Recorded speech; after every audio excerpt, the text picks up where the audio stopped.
আসসালামু আলাইকুম। Running school YouTube চ্যানেলের পক্ষ থেকে সবাইকে স্বাগতম। গত 3 তারিখে 3 এপ্রিল যে এনএসআইয়ের যে পরীক্ষাটা হয়েছিল, অনেকে আমাকে ইনবক্সে মেসেজ করেছেন যে ভাই আপনার বই থেকে কয়টা কমন পড়েছে আর এগুলি একটু সমাধান করে দিন।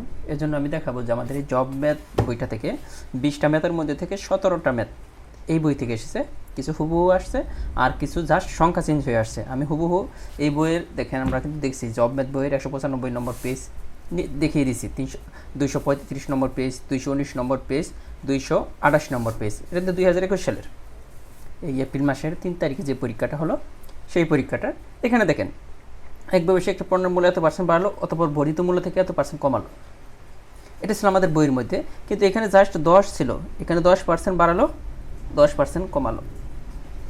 তো অঙ্কটা কিন্তু এটা আসছিল, এটা কিন্তু এর আগে 27তম বিসিএস আসছিল। আর আমাদের বইয়ের 195 নম্বর পেজে এই অঙ্কটা আছে, 10-এর জায়গায় জাস্ট এখানে 25 আছে। তার মানে কি হলো যে নিয়ম কিন্তু সেম।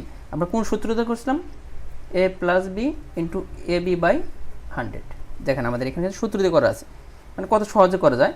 তো 10% বাড়লো, এই জন্য এটা প্লাসের 10, আর 10% যারা কমলো এটা মাইনাস হয়ে যাবে সবসময়।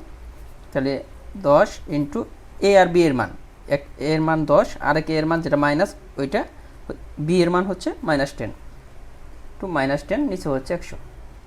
এখন দেখেন +10 -10 কাটা, উপরে হইতেছে -100, নিচে হচ্ছে 100, 0 0 কাটা 0, -1, তার মানে 1% কমলো। যেহেতু মাইনাস চিহ্নযুক্ত মান পাওয়া গেছে, সুতরাং এইটা ছিল 25%-এর জন্য, কিন্তু আমাদের কত পার্সেন্ট? 1% কমলো। কিন্তু এটা কিন্তু পরীক্ষায় আসছিল। যারা এনএসআই পরীক্ষা দিচ্ছেন তারা বলতে পারবেন যে সামনে কিন্তু এনএসআইয়ের অনেকগুলো পরীক্ষা আছে। ইনশাল্লাহ আমরা আশা করি যে আমাদের বই থেকে আপনারা আশানুরূপ কমন পাবেন। বা এই যে সমস্যা বৈধতার যে পরীক্ষাটা হয়েছিল, ওইখানেও কিন্তু ম্যাথ সহ মানে অন্য যে আমাদের মোট 3টা বই আপনারা জানেন, 3টা বই থেকে ইনশাল্লাহ মোটামুটি 100% কমন আসছে। এই সমস্যা বৈধতার ফিল্ড অফিসারের যে পরীক্ষাটা হলো, এটাও কিন্তু এই 3 তারিখে পরীক্ষাটা হয়েছে। এরপরে দেখেন এই অঙ্কটা হুবহু আসছিল, এটা হুবহু 100 দেওয়াই ছিল এখানে দেখেন। তো জব ম্যাথের 200 দেখেন, এটা হচ্ছে পেজ নম্বর 235, এটা আছে, আমি দেখিয়ে দিই। আপনারা বলবেন যে 235 নম্বর পেজে অঙ্কটা আছে কিনা একটু দেখিয়ে দিই। আবার বলবেন যে হয়তো ভাইয়া হয়তো বা বলতেছে যে কমন আসে নাই, কিন্তু আমি এই জন্যই বলি যে আমাদের বইয়ে ম্যাথ কম। এ দেখে নিয়েছি 100 টাকা 15টি কমলা ক্রয় করে 100 টাকা 12টি কমলা বিক্রি করে শতকরা কত লাভ বা ক্ষতি হবে? কত লাভ? দেখেন 100 টাকায় 15টি কমলা ক্রয় করে 100 টাকায় 12টি বিক্রি করতে, তাহলে অবশ্যই লাভ হবে। 15টি যদি কিনে আর সেম দামে 15টি বিক্রি করতে, লাভ হবে। তো দেখেন এটা কিন্তু আমাদের এই জব ম্যাথ বইয়ে সরাসরি ছিল, এটা কিন্তু সরাসরি এইভাবে আসছিল। তো আমাদের এটা করার সূত্রটা ছিল কি? আপনি যদি সূত্রগুলো জানা থাকতো, এই ধরনের অঙ্ক আসলে যে কোনো একটা যদি সমান থাকে, যেমন 100 টাকাতে কিনছে আবার 100 টাকায় বিক্রি করছে, তার মানে ক্রয় মূল্য আর বিক্রয় মূল্য কিন্তু সমান, কিন্তু এখানে 15টা 12টা। তো আমাদের সূত্রটা কী ছিল? বড় থেকে ছোটটা বিয়োগ করবেন, আর নিচে হবে ছোটোটা। যে সংখ্যা দুইটা থাকবে, যেটা কমন থাকবে ওইটা বাদ, আর বাকি যে সংখ্যা দুইটা থাকবে ওইটা বড়টা থেকে ছোটটা বিয়োগ করবেন, নিচে হবে 12, যেহেতু শতকরা বলছে এটা। আর যেহেতু 100 টাকা 15টা কিনছে, 100 টাকা 12টি বিক্রি করছে, তাহলে অবশ্যই লাভ হবে। তো দেখেন এখানেও হচ্ছে কত? 3/12 ইন্টু 100, তো 3 4 12, 4 25 100, তার মানে কিন্তু 25% লাভ। এটা কিন্তু আমাদের বইয়ে হুবহু ছিল। তারপরে এই অঙ্কটা দেখেন, যেটা জব ম্যাথ বইয়ের 219 নম্বর পেজ আছে, কি বলা আছে? এক লোক সপ্তাহে এত টাকা আয় করেন। আমরা কিন্তু এনএসআই পরীক্ষার প্রশ্নগুলো আলোচনা করতেছি, এবং এত টাকা ব্যয় করেন, তার আয়ের সাথে সঞ্চয়ের অনুপাত কত? এখানে মনে হয় 500 টাকা ছিল আর 300 টাকা ছিল, কিন্তু আমাদের বই কী ছিল? 4500 আর 3000, 4500 আর 3000। তো আপনি যদি নিয়ম জানা থাকে, অঙ্ক কিন্তু সেম। যেমন এত টাকা আয় করেন আর এত টাকা ব্যয় করেন, তাহলে সঞ্চয় করে কত টাকা? দেখেন এই আয় করছিল কত? 4500 টাকা, ব্যয় করে হইতেছে কত? সে খরচ করে ফেলে, তাহলে 1500 টাকা সে সঞ্চয় করে। তো আমাদের বলছে তার আয়ের সাথে সঞ্চয়ের অনুপাত, আয়ের সাথে আয় করে কত টাকা? আয় করতেছে, আমরা দেখলাম যে এখানে আমরা যদি এইখানেই করি, দেখেন এইখানে করি একটু ভালো দেখা যাবে। আয় করতেছিল 45 আর সঞ্চয় করতেছিল 1500 ব্যয় করার পর। তার মানে আমরা জানি এই অনুপাত মানে ভাগ। দেখেন এটা 1500 দ্বারা কাটেন একবার, আর 3 15 45, তার মানে 3:1। এখানে কিন্তু চলে আসছে যে আমাদের বই কিন্তু ছিল এটা। কিন্তু বইয়ের আপনাদের পরীক্ষার হলে আসছিল কোনটা মনে হয়, সঠিক আমার মনে নাই, মনে হয় এরকম ছিল যে 500 আর 300 ছিল এরকম। যাই হোক, আপনি সেম জাস্ট এখানে বসিয়ে দিয়ে কাটাকাটি করবেন। তারপরে এই যে এই অঙ্কটার জায়গায় এখানে কী আসছিল রহিম ও করিমের, এটা কিন্তু আমাদের বইয়ের জবমেদ বইয়ের 228 নং। এই জন্য বলি আমাদের বইয়ের মধ্যে যে ইগুলো দেওয়া আছে আপনারা জাস্ট এগুলো যদি ভালোভাবে প্র্যাকটিস করেন ইনশাল্লাহ ঘুরে ফিরে এগুলাই নিয়মগুলো এগুলোই থাকবে পরীক্ষা হলে। রহিম ও করিমের বয়সের অনুপাত 3:5। রহিম ও করিমের বয়সের অনুপাত 3:5। এখানে দেওয়া ছিল যে একটি স্কুলে ছাত্র, এখানে রহিমের ছাত্র ছাত্রীর অনুপাত দেখেন, করিমের বয়সের অনুপাত ছাত্রছাত্রী অনুপাত দেওয়া ছিল এত। এখানে বলা ছিল মোট ছাত্রী সংখ্যা 40 হলে বা 45 হলে ছাত্র সংখ্যা কত বা ছাত্রী সংখ্যা কত, এরকম দেওয়া ছিল। একই কিন্তু অঙ্ক। দেখেন আমরা যদি এই অঙ্কটা যদি করতে পারি এখানে আমরা কীভাবে বের করব? তো নিচের কোনটি সত্য এটা বলছিল যে কার বয়স কত, এটা এরকম করছে না, ওইখানে চেয়েছিল আমাদের ছাত্র সংখ্যা বা ছাত্রীর সংখ্যা। আমরা যদি এইভাবে করি যেখানে এখানে অনুপাতের যোগফল, এটা বের করার সিস্টেম কি, ডিরেক্ট যদি বের করি 40 এর উপরে হবে যা বের করবো। যেমন রহিমের বয়স যদি বের করি, রহিমের বয়স যদি বের করি উপরে হবে রহিমের বয়স এর অনুপাত ছিল 3, আর নিচে হবে দুইটা অনুপাতের যোগফল 5 আর অনুপাতের যোগফল 8। তাহলে আমরা জানি 5 আর 3 5 15। এটা কারটা বের করলাম, যেহেতু উপর দিছি রহিম, তার রহিমের বয়স হচ্ছে 15, এটা রহিম। আর যদি করিমেরটা বের করতাম 5/8 হতো, যে করিমের ক্ষেত্রে 5, তাহলে 5 8 40। এখানে আমাদের আসছিল যে ছাত্রছাত্রী বা ছাত্র সংখ্যা কত বা ছাত্রীর সংখ্যা কত। এটা কিন্তু কন্ট্রোলার জেনারেল ডিফেন্স মোটামুটি কঠিন অঙ্কগুলো কিন্তু এখানে দিয়ে দেয়।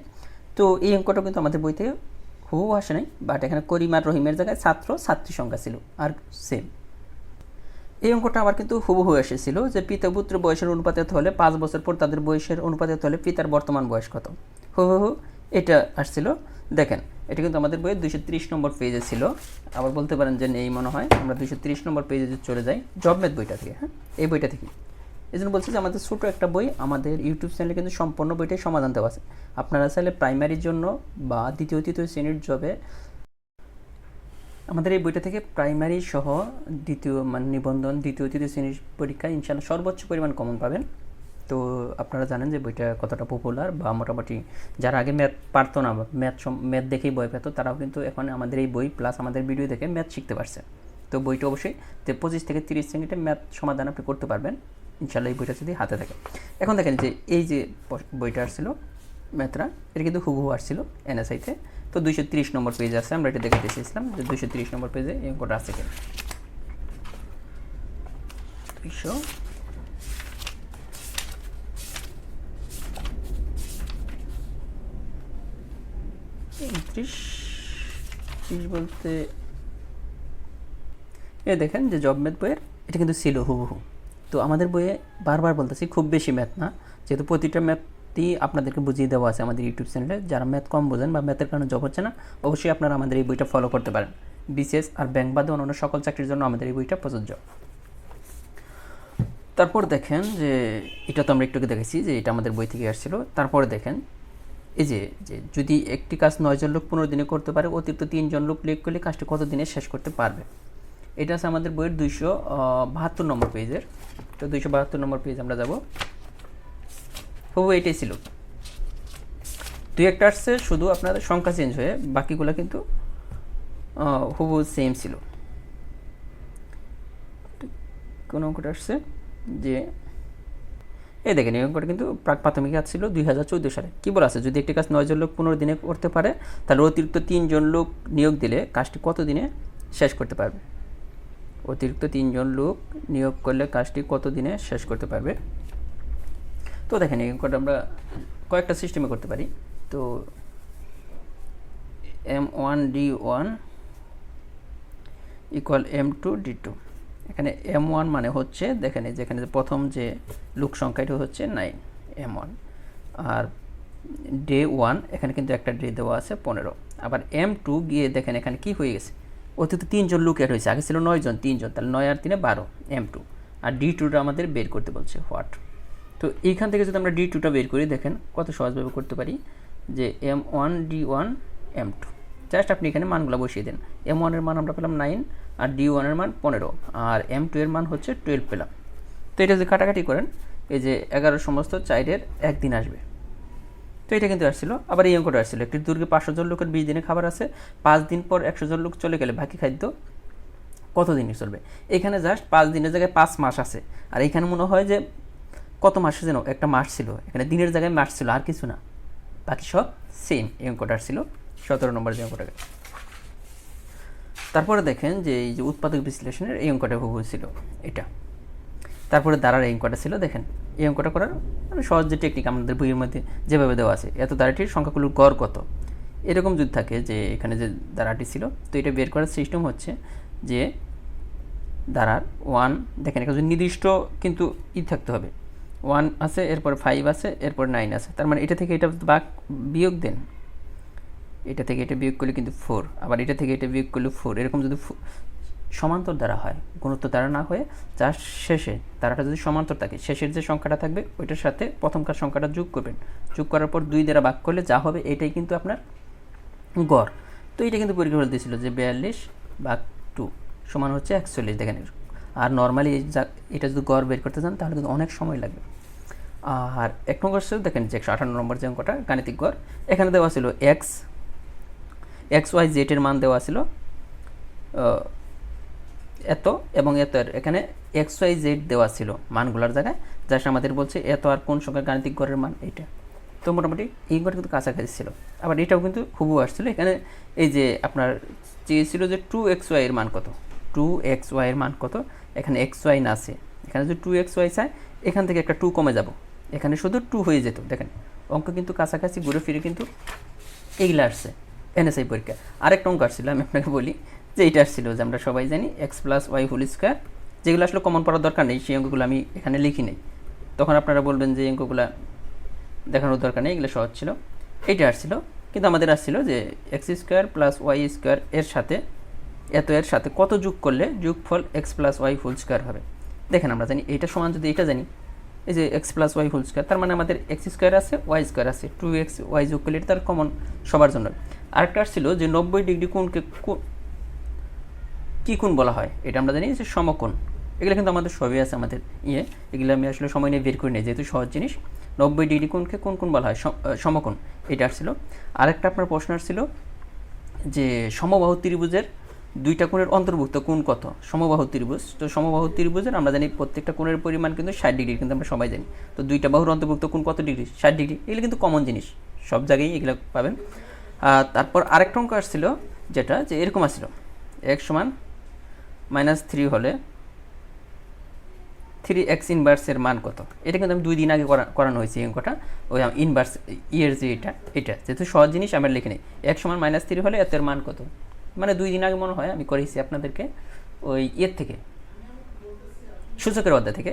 এটা কি আসছিল, এটা যদি হয় 3 ইন্টু, দেখেন -3, এটা ইনভার্স, তার মানে 3 ইন্টু ইনভার্স। আমি ওই দিন কিন্তু খুব সুন্দর করে বুঝিয়ে দিয়েছি যে ইনভার্স হলে কী করতে হবে, এখানে 1/, এখানে যা আসবে এটা, তো -3, এটার উপরে 1 দিলেও যা, না দিলেও তাই। তো দেখেন -3 কাটা, এটার অ্যান্সার কিন্তু -1, তো হয়ে গেল। আর মনে হয় যে 2টা অঙ্ক আসছিল যেটা আমাদের বইয়ে নেই, সত্যিকার কথা ওইটা, কিন্তু আপনি যদি প্রিপারেশন নিয়ে থাকেন আমাদের বই অনুপাতে ইনশাল্লাহ 17 থেকে 18টা অঙ্ক কিন্তু এই বই থেকে সরাসরি চলে আসছে। আর সমাজসেবা অধিদপ্তরের যে পরীক্ষাটা হয়েছিল ওইখানে কিন্তু যে ম্যাথগুলো ছিল সবই আমাদের বই ছিল। আর দেখেন যে জব ম্যাথের জন্য আপনার প্রাইমারির জন্য নিঃসন্দেহ এই বইটা ফলো করতে পারেন, যেহেতু আপনারা অনেকেই আমাকে ফলো করেন, বা আমি অনেকে যারা ম্যাথ শিখছেন, আমরা কিন্তু আসলে টাকা নিয়ে কোনো কোর্স করি না। আর অন্য সাবজেক্ট থেকে কোনগুলো থেকে পড়বেন এটা আমি বলে দিই। এই জব ডাইজেস্ট বই, দেখেন ছোটো একটা বই, যেটাতে বাংলা ভাষা সাহিত্য, বাংলাদেশ বিষয়, আন্তর্জাতিক বিষয়, বিজ্ঞান, কম্পিউটার ঘুরে ফিরে কিন্তু এই বই থেকে আসে। এখন আপনাদের কথা হচ্ছে যে ভাই যে প্রশ্নগুলো আসে এগুলো সব বইয়ে থাকে, ঠিক আছে আমি মেনে নিলাম যে সব বইয়ে থাকে, কিন্তু বাংলা ভাষা ও সাহিত্য এটার জন্য কিন্তু আলাদা একটা বড় ধরনের বই পড়তে হয় আপনাদের। সবার টার্গেট তো আর বিসিএস বা ব্যাংক না, ব্যাংক বিসিএস রিলেটেড বই পড়েন বা ব্যাংক রিলেটেড, তখন এটার জন্য কিন্তু আলাদা বড় একটা বই পড়তে হয়। বাংলাদেশ বিষয়ের জন্য একটা বড় একটা বই পড়তে হয়, আন্তর্জাতিক বিষয়গুলির জন্য একটা বড় একটা বই পড়তে হয়, বিজ্ঞান ও কম্পিউটারের জন্য আলাদা আলাদা বই পড়তে হয়, বিজ্ঞানের জন্য একটা, কম্পিউটার, তার মানে দেখেন কয়টা বই পড়তে হয়। কিন্তু আমাদের এই বইটা কত পেজের দেখেন, এটা হচ্ছে 646 পেজের একটা বই। 646 পেজের ছোটো একটা বই, আপনি চাইলে 1 থেকে 1.5 মাসের মধ্যে সমাধান করতে পারেন। কিন্তু শুধু এই একটা বই থেকে বিভিন্ন চাকরি পরীক্ষা ঘুরে ফিরে কিন্তু এইগুলো আসে। এখন কথা হলো যে আপনার যদি টার্গেট বিসিএস বা ব্যাংক থাকে তাহলে অন্য বই পড়েন, আমি কখনোই বলি না আমার বইটা ফলো করেন। কিন্তু আপনার টার্গেট যদি প্রাইমারি হয় বা দ্বিতীয় তৃতীয় শ্রেণীর পরীক্ষা হয়, অবশ্যই আমাদের বইটা একবার হাতে নিয়ে দেখবেন। আপনি আমাদের বইটা শেষ করার পর, এই বইটা শেষ করলে দেখেন কী পড়তে হবে আপনার, দেখা যাবে যে আপনার জব সলিউশন আলাদাভাবে পড়ার দরকার নেই, বিগত সালের প্রশ্ন আলাদাভাবে পড়ার দরকার নেই। কেন? যে এখানে দেখেন যেমন এই যে আমি পত্রপত্রিকা রিলেটেড যে প্রশ্নগুলো আছে আমরা এখানে আলোচনা করছি, ভারতবর্ষের প্রথম মোদীদের সংবাদপত্রের নাম, তো পত্র রিলেটেড যত প্রশ্ন আছে একদম দেখেন অধ্যায় শেষে দিয়ে দিছি। বিগত চাকরির পরীক্ষা 1993 থেকে শুরু করে 41তম বিসিএস সকল প্রশ্ন কিন্তু একসাথে দিয়ে দেওয়া আছে। তার মানে পত্রপত্রিকা রিলেটেড এই প্রশ্নগুলো যদি আপনি একবার পড়ে ফেলতে পারেন তাহলে কিন্তু আপনার মনে থাকবে। যখন আপনি বিগত সালের প্রশ্ন আলাদা আলাদা একটা একটা করে পড়তে যাবেন তখন কিন্তু মনে থাকে না। এই জন্য আপনি চাইলেই যে ছোটো একটা বই 1 থেকে 1.5 মাস টাইম লাগবে, কারণ 646 পেজ আপনি যদি জাস্ট যদি 10 পেজ করে পড়েন, কিছু পড়ে দেখেন, তাহলে আপনার দেখা গেলো যে কয় মাস, 2 মাসের মধ্যে শেষ হয়ে যায় এই বইটা 10 পেজ করে পড়লে। তো বুঝতে পারছেন যে বইটা কতটুকু উপকারী। আর প্রাইমারিতে ইনশাআল্লাহ 40 মার্কের প্রশ্ন শুধু এই ছোটো একটা বই থেকে আসবে। আর এই বইটা থেকে যে এবার দিন মেডিকেলের যে ভর্তি পরীক্ষাটা হয়েছিল ওইখানে মোটামুটি 100% কমন আসছে। আবার সমস্যা বই তো 100% কমন আসছে লাস্ট পরীক্ষার। আমি এটা সরাসরি পেজ নম্বর সহ দিয়ে দিয়েছি। আর ইংলিশের জন্য আপনারা যে কাজ করবেন, এই জব ইংলিশ যে বইটা আছে আমাদের, যারা একদম উইক তারা আমাদের এই যে প্রথমেই দেখেন কী দেওয়া আছে আমাদের বইয়ের, প্রথমেই দেওয়া আছে 101টা রুলস। এগুলো কেউ যদি রুল নম্বর 1 কেউ যদি ভিডিও দেখে কেউ যদি সমাধান করেন, রুল 2 এই 101টা রুল যদি ভালো করে সমাধান করতে পারেন আমাদের দেখে, ইনশাল্লাহ মোটামুটি ইংলিশের 90% সমস্যা আপনার সমাধান হয়ে যাবে। আর প্রাথমিকে ইনশাল্লাহ এই 3টা বই থেকে আপনারা সর্বোচ্চ পরিমাণ কমন পাবেন। আমরা কিন্তু চাইলেই আপনাদের কাছ থেকে টাকা নিয়ে কোর্স করতে পারতাম। আপনাদেরকে ইংলিশের যে ফ্রি কোর্স করাচ্ছি প্লাস ম্যাথের যে আমরা একটা সাপোর্ট দিচ্ছি, এটা কিন্তু আপনাদের কাছে চাইলেই কিন্তু আপনারা আমাদেরকে যদি বলতাম যে 1000 টাকা নিয়ে কোর্স করাবো, আপনারা সবাই কিন্তু বলতেন যে ঠিক আছে তোমরা ভাই কোর্স করবে, 1000 টাকা কোনো কিছু না। কিন্তু আমি কিন্তু আপনাদেরকে ফ্রি কোর্স করাচ্ছি। জাস্ট আমি বলতেছি যে আপনারা তো অবশ্যই কোনো না কোনো বই পড়েন, কিন্তু আমাদের বইগুলো একবার হাতে নিয়ে দেখবেন, তাহলে আপনি ডিফারেন্সটা বুঝতে পারবেন যে আপনি যা পড়ছেন। যেমন এই যে কতগুলো সাবজেক্টের জন্য এই বইটা পড়বেন, বারবার রিভিশন করবেন, কারণ পরীক্ষার হলে কি জানা প্রশ্ন ভুল হয়, যে কারণে আপনি টিকেন না। কারণ একটা প্রশ্ন খুব কমন কিন্তু আপনি পড়ছিলেন মনে নাই, কিসের জন্য মনে নাই? আপনি এত তথ্য পড়ছেন, মানে বিসিএস রিলেটেড যে বইগুলো বা ব্যাংকের যে বইগুলো আপনি ওগুলো পড়ছেন, কিন্তু আপনার টার্গেট প্রাইমারি, নিবন্ধন, তৃতীয় শ্রেণীর জব। তো আমাদের এই 3টা বই ফলো করবেন। আর সবশেষে আমাদের যে প্রাইমারি নিয়োগ সহায়িকা যে বইটা আছে এটা দেখেন, যে প্রাইমারি চূড়ান্ত শাসন প্রশ্নকে মডেল টেস্ট সাম্প্রতিক বিষয়াবলী একসাথে কিন্তু 40 সেট মডেল টেস্ট আছে। এটা থেকে আপনারা বিগত সালের প্রাইমারি সকল প্রশ্ন পড়ে ফেলবেন, এখানে দেওয়া আছে। আর সাথে আপনার একটা কাজ করবেন যে এই বইয়ের শেষে যে ইগুলো আছে, এই যে মডেল টেস্টগুলো আছে, মডেল টেস্টগুলো দিবেন। কেউ যদি দেখেন যে আপনি 65 আপ পাইতেছেন এই বই থেকে, ইনশাল্লাহ আপনি টিকবেন। তো অবশ্যই আপনারা এই বইটাও কালেক্ট করবেন। মোটামুটি 4টা বই, কিন্তু 3টা বই হচ্ছে যে কোনো সরকারি জবের জন্য। এটা এখন অনেকে বলবেন যে ভাই যে প্রশ্নগুলো আসে সব বইয়ে থাকে, আমি তো বুঝিয়ে দিলাম কেন সব বইয়ে থাকে। কারণ অন্য বইগুলো অনেক বড় বা পড়তে আপনার অনেক টাইম লাগবে, কিন্তু আমাদের এই 3টা বই আপনি চাইলে 1 থেকে 1.5 মাসের মধ্যে টাইম পাবেন। আর যেহেতু জুন মাসের শেষের দিকে বা জুলাই পরীক্ষা হওয়ার সম্ভাবনা আছে, তো আপনার হাতে টাইম আছে। তো এখনও আমাদের এই 3টা বই আপনি যদি কালেক্ট করে ঠিকমতো পড়াশোনা করেন, ইনশাল্লাহ সর্বোচ্চ পরিমাণ কমন পাবেন। আর আমাদের ম্যাথের ভিডিওগুলো অবশ্যই দেখবেন। যারা যে পরীক্ষা দেয় অনেকে কিন্তু আমাকে ফোন দিয়ে বলে যে ভাই ম্যাথ এখন পারি, বা ম্যাথ 100%ই হয়। কেন হয়? সব তো আসলে আসে না, 2-4টা প্রশ্ন এদিক ওদিক থাকবে। কিন্তু দেখা গেল যে যারা রেগুলার ভিডিও দেখে তারা কিন্তু ভালো করতে পারতেছে। আর আমাদের বইগুলো যারা সরাসরি কালেক্ট করতে চান, এই নম্বরে যোগাযোগ করতে পারেন 01764 077 আর অথবা আপনি চাইলে আপনার নিকটস্থ লাইব্রেরিতে যোগাযোগ করলেও হবে, যে লার্নিং স্কুল প্রকাশনীর বইগুলো নেব। তো ধন্যবাদ সবাইকে, ভালো থাকবেন, আল্লাহ হাফেজ।